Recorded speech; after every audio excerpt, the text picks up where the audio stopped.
I'm going to begin with a prelude, or preface rather. I enjoy, as I'm pretty sure most of you all, if you followed this in chronological order, or if not, you're going to stumble across a wrestler who we're going to rank, and your curiosity is going to kick in, and you're going to hit play. And we thank you for it. But I love the format that we have going on. My colleague, Joey Business, and we kind of go back and forth with these. And we never tell each other which wrestlers we're going to rank. But the last video, and again, I'm eventually going to get to the introductions, but the last video was Roman Reigns, and I thought my colleague did a really great job with his Roman Reigns video. In fact, I encourage you all to listen to all of the videos in this playlist. Here's my opinions of why I picked the wrestlers I picked. We have two unique rating scales. One comes from the Bret Hart book, My Real Life in the Cartoon World of Wrestling, and then we have our Smart Tank Revolution. We have our own spin on, not his, but we have our own rating scale and our own criteria. And if you wrestled for 20 years minimum, one of the lists you'll fare fairly well on. So if you have more years behind you than you have in front of you, then I feel like at least when you get to the Smart Tank Revolutions list, which is in the description box, that'll be more fair to you. If your Roman Reigns is in year 10, example, Roman Reigns is in year 10, or not even year 10, I'm sorry. Roughly around that time. So he's still growing and developing his content, so to speak. Randy Orton, however, and I'm pretty sure there's going to be an Essentials episode featuring Randy Orton. Randy Orton is approaching the 20-year list. You know, he's in his 40s, so it's kind of easier to give him higher rankings because there's more bodies, there's more quantity there. So that brings us to today. And welcome back to the Smart Tank Revolution, where we always kick out at 2. I am your host, the benevolent intelligent, the excellence of elocution, the tangential tyrant, Mr. Donnie Wonderful. And welcome to, I think we're on the eighth installment of the Essentials, where we rank wrestlers, past, present, and future. And if you've made it past my prelude, congratulations. But when I was running down my moniker, I did say the tangential tyrant. I will go on a tangent anytime. I'm guilty as charged. And before we even get into that, I happen to be, taking a break from, but I'm snacking on the unofficial meal today, because we will eventually get sponsors. I'm putting it out there. But the unofficial meal of Smart Tank Revolution for today is a turkey sandwich with spicy mustard, light mayo, pickles, hots, and olive oil. The meal of champs. Now, today, I also want to say, like I said, we're very tangential here, but I also want to say that I'm pretty sure this goes for Joey as well, but Joey and we don't prep for any of this. So I have no idea who I'm going to commit to, because there's a few names that I have in my head. But you know what? I did mention on one of the other episodes that I would do Jerry the King Lawler, so we're going to do Jerry Lawler. And what we're going to do for this is I'm going to, for the most part, go off of Jerry Lawler's wrestling history from the point where I've seen him. Now, thanks to YouTube, I've been able to catch up on some of his Memphis stuff, which is great. You know what? Probably when it gets to the Smart Tank Revolutions rating scale, I'll likely reference that, or I may not. but I was introduced to Jerry Lawler back in 1993. I'm pretty sure of it. It was 92 or 93. I'm thinking 93. And he hosted Superstars of Wrestling's Challenge. He was the heel commentator. I believe he was with Vince McMahon or maybe even Gorilla Monsoon. If anyone out there can find an episode or any matches where Jerry Lawler and Bobby Heenan are on together, please, please, I implore you, please leave a link to that in the comments. I would love to check those two out. The witty banter would be classic. But anyway, let's get down to business here. Jerry the King Lawler. So, as I mentioned in the preface or prelude or whatever I decided to call it, I don't even remember back then. Yeah, I know it was like, 5 minutes into this video? I don't remember what I said 4 minutes ago. So, but we rank wrestlers based on two unique rating systems. Again, I have to reference my man Bret, the Hitman Hart's Autobiography, My Real Life in the Cartoon World of Wrestling, where he evaluates wrestlers on 3 attributes, and he scores them from a 1 to 10 scale. And then, after we run through Bret's, we're going to go to ours, where we also rank 3 categories, but from a stiffer rating scale from 1 to 5. And, with each one, we're going to explain, or I'm going to explain, rather, my beliefs and why I rank them, how I rank them. And now, again, like, I didn't prep for this at all, as all of it's just, taken in one take, just basically freestyling our thoughts. But let's get into this. Jerry Lawler is a unique choice, especially if we're looking at his WWF, WWE years. By 1993, I'm pretty sure Jerry Lawler was well into his mid-40s. But here's the thing. When we talk about the new generation era, Jerry Lawler, by then, had to be, arguably, the best worker coming in. I don't think Vince is going to tell Jerry Lawler what to say in his promos. And this is why he's going to rank, inevitably he's going to rank really high. I mean, he ran Memphis. I think that those promoters / wrestlers will always rank high on both of the lists. I don't know. I haven't gone through it yet. But in 1993, you got to think, when he comes in and he instantly gets in a feud with Bret, those two right there, just those two, are the best workers in the company in 1993. Undertaker's in his 3rd year, in his first babyface run, and we're starting to see him emerge as a wrestler, but he's still, at this point in his career, he's still working with the freak shows. The Giant Gonzalez, I hate to call him that, but like the Giant Gonzalez is, I can't think of his name right. Kamala isn't necessarily a freak show, but he was more of a gimmicky guy.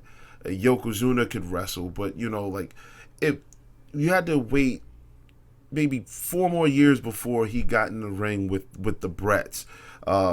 At this time, Undertaker, he's even worked with Sid when he was still Sid Justice. So Undertaker still has a lot of upside going in. Shawn Michaels, this is his first 52 weeks as a single. So what Shawn Michaels became, that was the genesis of it. And Marty Jannetty's was still around, but still not a strong singles push. 1, 2, 3 Kid, Sean Waltman was around. Macho Man Randy Savage was kind of on the teetering on the tail ends, but the Hogans and the Warriors are gone. You had Matt Bourne, Doink the Clown, that can work, but couldn't hold a candle up to Bret.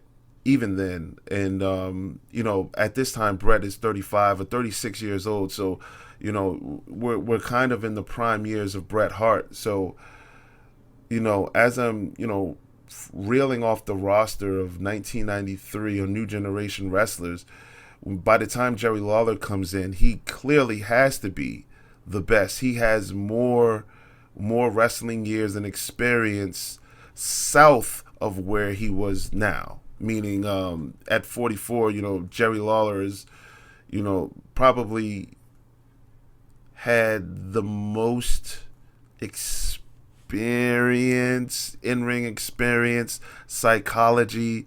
I know Bret had Stampede, like the late 70s, 80s, and so on and so forth. It's pretty rough. I mean, I'm pretty sure I'm accurate, but I could be wrong. If I'm wrong, please feel free to make any corrections in my estimates. But let's go ahead and get into this, the Bret Hart rating scale. So we have the wrestler's look, and that's scored from 1 to 10. Their physique, appearance, and presentation. Jerry the King Lawler. I just on his look alone, like the cosmetics of it. Okay, Harley Race was a king too. You put a crown on and royal colors and the costume, we can buy it.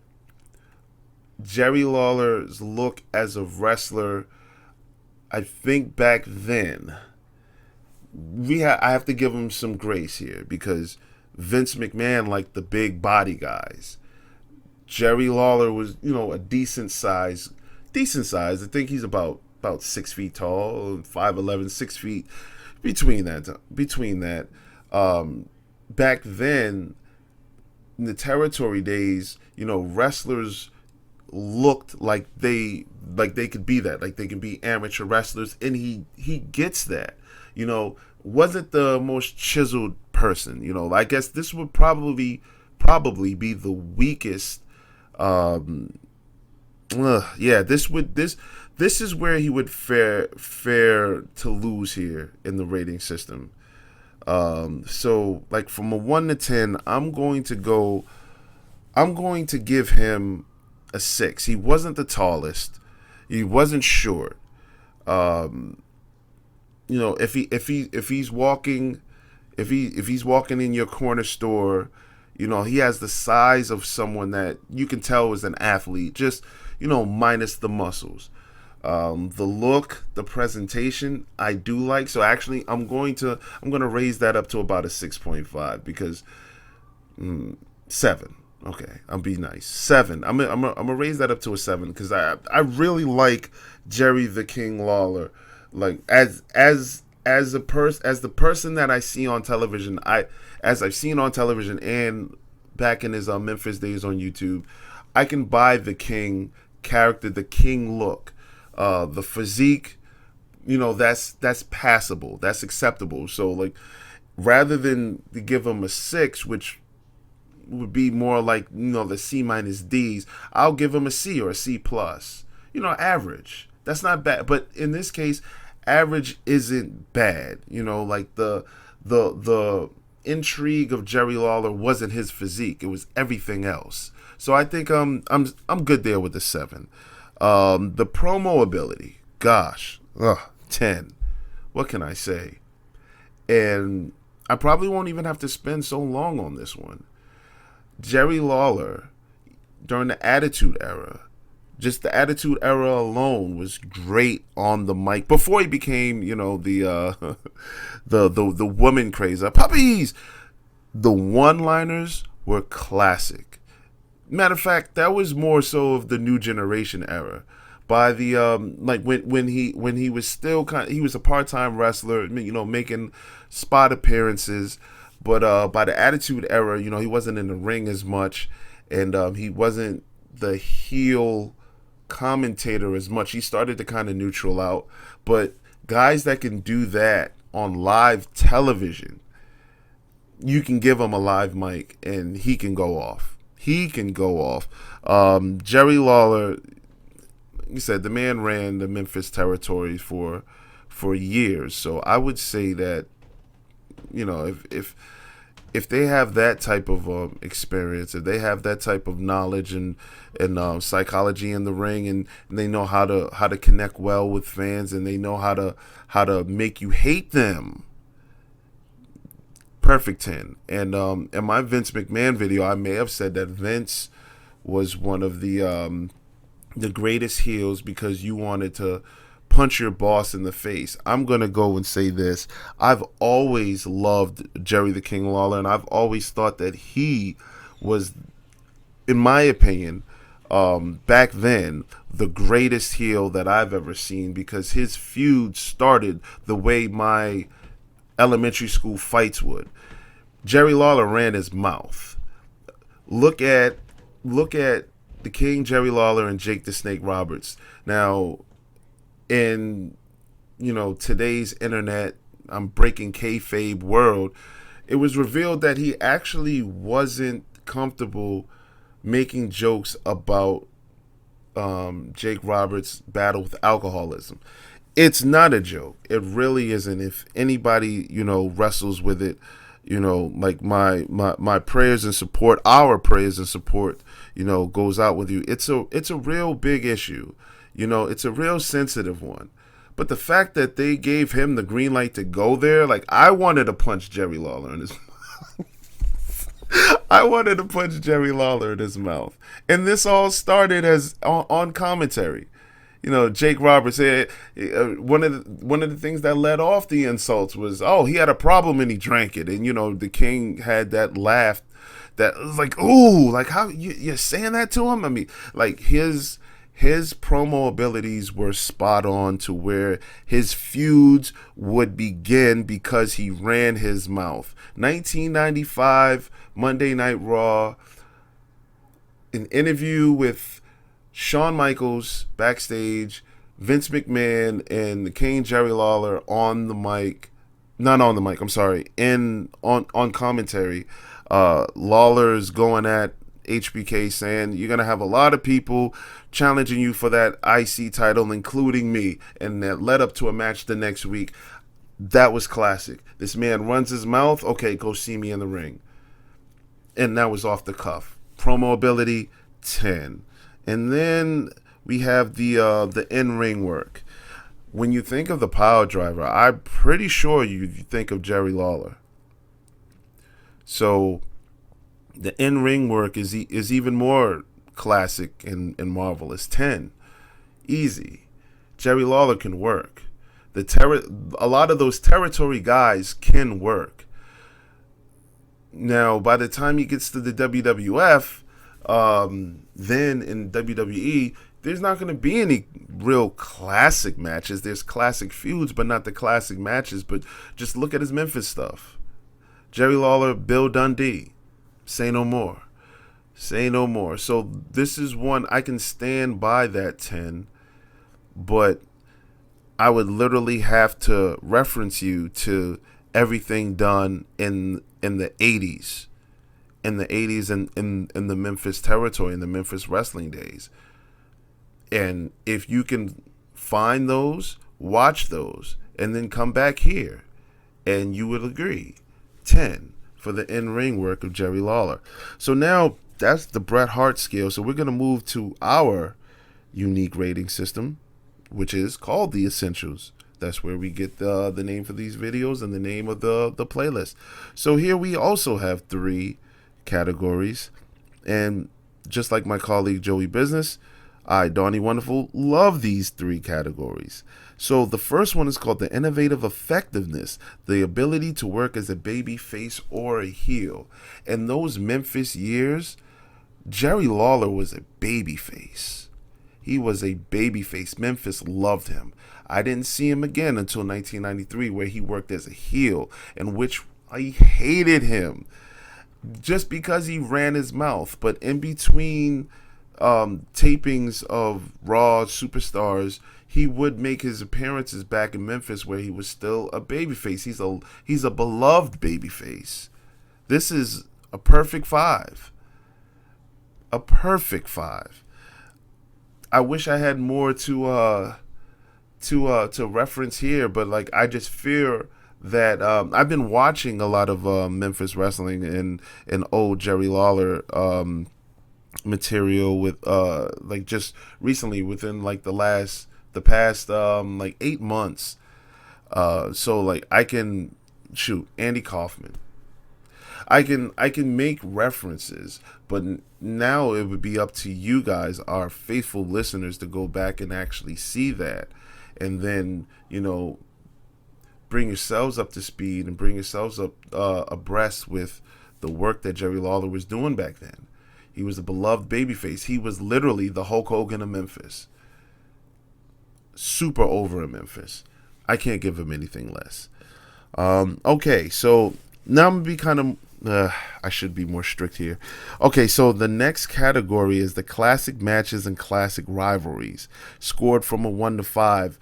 I'm going to go ahead here, and I'm just going to... Not the Bill Dundees. Okay, we're going to do the WWF/WWE. The classic matches, classic rivalries is better. Instantly, we're going to go to Bret. And the classic rivalry would be perfect, would be 5. But the match itself, the matches that they had were, they all seemed like they were grudge matches. Like their first match that they had was at the 1993 SummerSlam, and that whole thing started. That whole thing started because while Bret was wrestling on Monday Night Raw, Jerry the King Lawler goes up in the stands and he heckles his parents. That was one of those feuds where, oh, you're talking about my mother, you're talking about my father, I'm going to come see you at recess, or I'm going to see you after school. And I think Bret even ended up getting counted out because he left the ring. I think he was fighting, he was wrestling an enhancement talent. I can't remember, but I remember Bret leaving and, going up to the stands to defend his parents. You got this loudmouth with a microphone that's heckling my parents. Heckling them, making fun of them. Yeah, that's personal. The rivalries that there's Bret and the Doink the Clown with the Doink the Clown in 1994 rivalry was funny. Yeah, they were definitely rewatchable, but the matches were meh. So the classic matches, I would give a 2. The classic rivalries, I'd give a 10. So I'll just say, I'll give a 5. Rather, I'll just say for Jerry Lawler, I will stick with a 3. Stick with a 3 because I'll go right in the middle. The classic matches, they're one side of the pendulum, but the classic rivalries is where the real weight is here in that category. And then I guess to wrap us up, the defining and the redefining moments. Just the WWF/WWE. I just want to, the classic, the defining moments, I think, are mainly in Memphis. It's a 5 if we're talking about that. But just to kind of give this a spin, or to just to kind of make it more strict, I just want to stick with the WWF, the Vince McMahon era of wrestling, the superstar. You're not a professional wrestler. You're a superstar. You're a WWF/WWE superstar. So the defining moments there, would you say it was in a Kiss My Foot match in 1995 King of the Ring? Is that a defining moment? Or Roddy Piper wrestling for the first time in, I think that was WrestleMania 8 and then King of the Ring 1994? Is that deserves, you know what? Yeah, that deserves some praise because that was big at the time. Jake the Snake Roberts in 1996, but then, he was mainly behind the booth. So I guess this is where we can even be more macro here. There's a lot of defining moments in the commentary booth with JR. Okay, I'll give you credit there too. So that's 2 points. But outside of that, when we get to the 2000s and we talk about like his feud with Al Snow, which is underrated in my opinion. Him and his son Brian, oh my God, Grandmaster Sexay. I can't think of his name, escapes me at the moment. But Grandmaster Sexay and Jerry Lawler against Al Snow and Head, and they they put the bottle of Head and Shoulders on Head and pinned the mannequin Head. That was witty. That was witty. But is that classic and defining? Like it's there's a lot of tweeners there. Like, there he just wasn't a full-time wrestler at this point of his career to really have that. Introduces Isaac Yankem because of the Kiss My Foot match, which ultimately led to Kane. So like there's some not almost. Yeah, see, man, this is a real homework assignment. I have no idea what to rank this. I don't want to rank it too high, and I don't think that I should rank it too low, because I can always use the cheat code and just reference the Memphis stuff and give them a 5. So I want to stick in the middle and just say 3, but I feel like I should elevate that just because I'm omitting a lot of his prime stuff, and that's in Memphis. So I'm just going to go ahead and say 4. I'm comfortable with that. Jerry Lawler is a Hall of Famer as a wrestler. He's great as in commentary. I think him and JR were the voices of Monday nights, and that can't be argued or debated. So much classic material between those two. And one day we'll just have to discuss like wrestlers in the territory days. And maybe we can even reference that even more so when we do the essentials. I have no idea which one of us is going to do Ric Flair, but an essentials with Ric Flair is going to be bananas, because there's so many territories to cover, so many organizations to cover. And Jerry Lawler kind of gets the same respects here. He well established before he made it on anyone's mainstream television. So yeah, that's my tangential tirade. This was the essentials, Jerry Lawler. Hey, leave some messages in the comments, and we'll definitely oblige those and answer them to the best of our ability, because I would love to hear you guys' thoughts on this one. This was the essentials, Jerry the King Lawler. Donnie Wonderful signing off.